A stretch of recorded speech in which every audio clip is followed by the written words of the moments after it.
algumas reflexões que existem nesse livro só poderiam sair da cabeça de alguém nascido e criado em uma outra realidade, e uma realidade que estivesse muito mais voltado para a observação da vida do que para esse ritmo de ansiedade e loucura que a gente vive.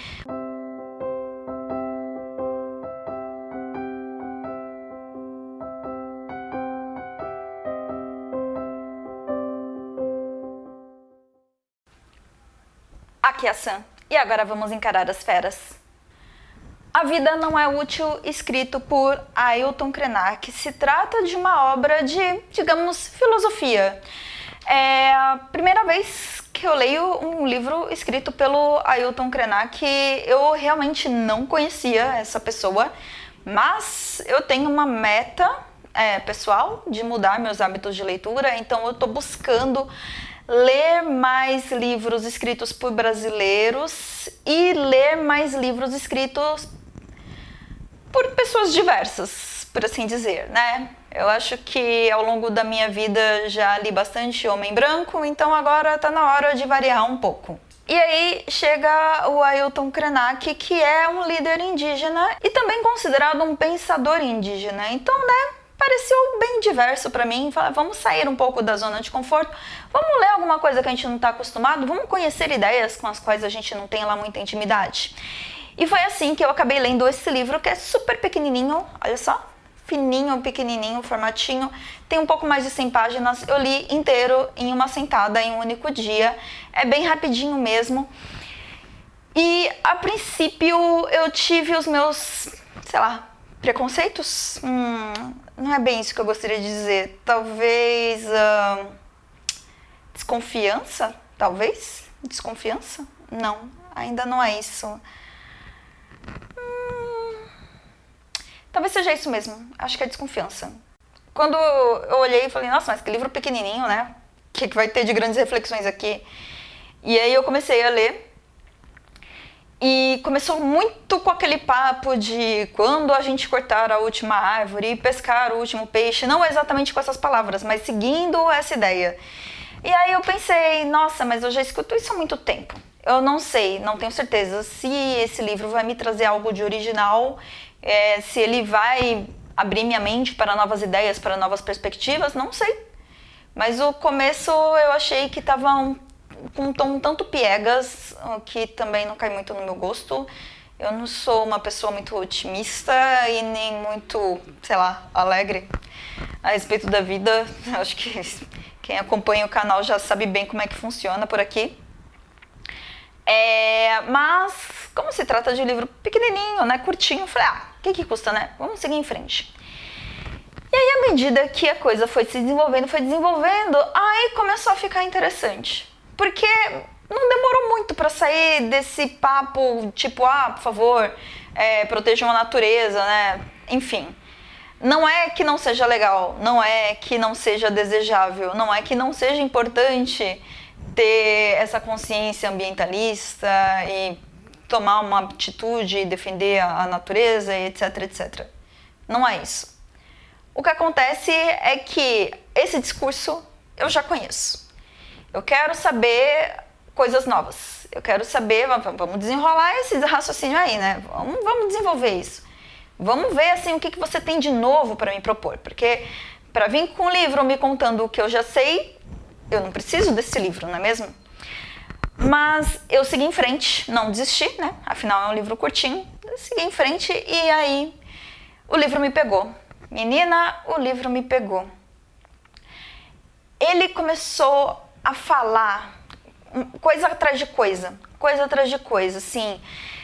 Eu não diria ideias radicalmente transformadoras, mas com uma linguagem muito acessível e de uma forma muito simples, desenvolver alguns conceitos de uma maneira bem sofisticada, bem direta, assim, bem objetiva, e coisas que parecem muito óbvias, mas que realmente a gente não para pensar. Eu acho que uma das que chamou minha atenção foi quando ele começou a falar a respeito de como a gente dá importância para a economia. Só que, por que a gente está colocando as pessoas a serviço da economia, em vez de colocar a economia a serviço das pessoas, que é o que deveria ser, correto?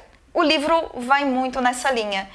São questionamentos que parecem muito óbvios, mas são questionamentos fundamentais, essenciais, e o tipo de pergunta que eu acho que só poderia vir de uma mente que nasceu e foi criada em um ambiente diferente dessa selva de pedra, que são os grandes centros urbanos, desde que eu me mudei para São Paulo. Sim, eu moro em São Paulo, capital. Primeiro que eu me mudei muito contrariada para cá, eu não queria ir embora da Paraíba, queria continuar lá. Ainda tenho planos de voltar, se for possível. Mas quando eu cheguei aqui, eu achei tudo muito fora da minha realidade. Eu me senti muito deslocada e eu tenho essa sensação constante de que eu me sinto deslocada desde então. E às vezes eu converso com as pessoas a respeito de ambições da vida, e as minhas ambições da vida, como engloba muito essa coisa nostálgica de voltar a viver naquela cidade que não tinha nem McDonald's, onde não existia o hábito de se ir num shopping, onde ninguém estava preocupado em falar inglês, onde ninguém estava preocupado em ser bem sucedido num Game of Thrones corporativo, onde ninguém estava preocupado com a marca do carro que você ia comprar, porque ninguém tinha grana para comprar carro. Sério. E não é que as pessoas fossem pobres, aí é que tá a questão. E eu acho que é aí que o Ailton Krenak tem uma mentalidade que é muito fora desse status quo, desse mainstream urbano, que não é porque as pessoas não tinham grana para comprar um carro que elas eram necessariamente pobres.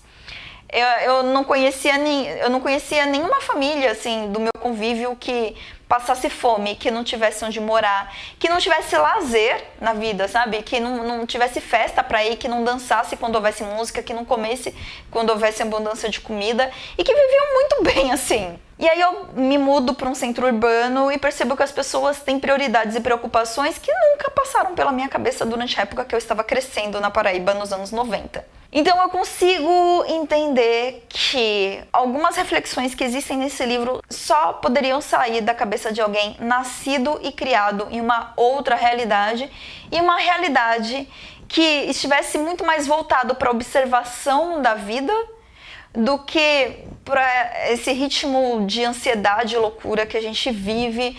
Só que o que está acontecendo é que as pessoas estão esquecendo de viver a vida delas e muito mais preocupadas em viver em função desse monte de coisas. Falar isso parece piegas, parece ingênuo até. Mas quando você lê o Ailton Krenak falando a respeito disso, você percebe que é algo muito mais profundo e muito menos ingênuo do que a gente percebe. E é isso que dá título a essa obra, porque ele questiona essa ideia da gente tentar dar uma utilidade para a vida, como se o fato da gente existir e viver tivesse que ter alguma finalidade. E ele fala, gente, só vive, sabe? Só vive. A vida tá fluindo, a vida tá acontecendo, vai lá e vive. Por que a gente tá se desgastando tanto para existir, quando tudo que a gente precisa fazer é apenas viver?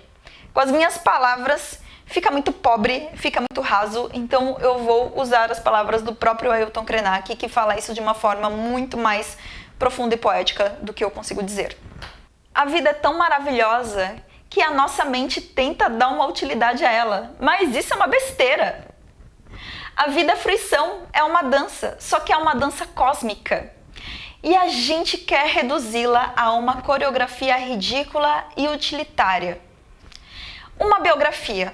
Alguém nasceu, fez isso, fez aquilo, cresceu, fundou uma cidade, inventou o Fordismo, fez a revolução, fez um foguete, foi para o espaço. Tudo isso é uma historinha ridícula. Por que insistimos em transformar a vida em uma coisa útil? Nós temos que ter coragem de ser radicalmente vivos e não ficar barganhando a sobrevivência. Eu acho que esse tipo de livro é fundamental, assim. Eu acho que é o tipo de livro que seria uma leitura maravilhosa em qualquer época da vida, porque não cansa. É uma leitura que flui com muita facilidade. Eu acho que ele pode ser tão proveitoso para uma adolescente de 16 anos quanto para um senhor de 60. Só que com um porém bem pequenininho. Você precisa estar com a mente disposta a simplesmente ler. Sabe? Questiona, sim, é bom, sempre questione. Mas num primeiro momento esteja aberto para uma ideia que é diferente da sua, porque provavelmente você pode ser um tipo de pessoa que viveu uma realidade que tá muito enroscada nas suas ideias, assim. Você já normalizou isso. Você já internalizou uma série de ideias como uma verdade absoluta e demanda muito desgaste psicológico e emocional para você se questionar, questionar os seus parâmetros de vida, questionar suas referências, questionar o que você tem feito da sua existência até hoje, para poder olhar para as ideias do Ailton Krenak da forma que o Ailton Krenak tenta mostrar. Me diz aqui nos comentários o que você achou dessas ideias. Se você gostou desse vídeo, me dá um joinha, se inscreve no canal, compartilha. Muito obrigada por me assistir até aqui e até a próxima!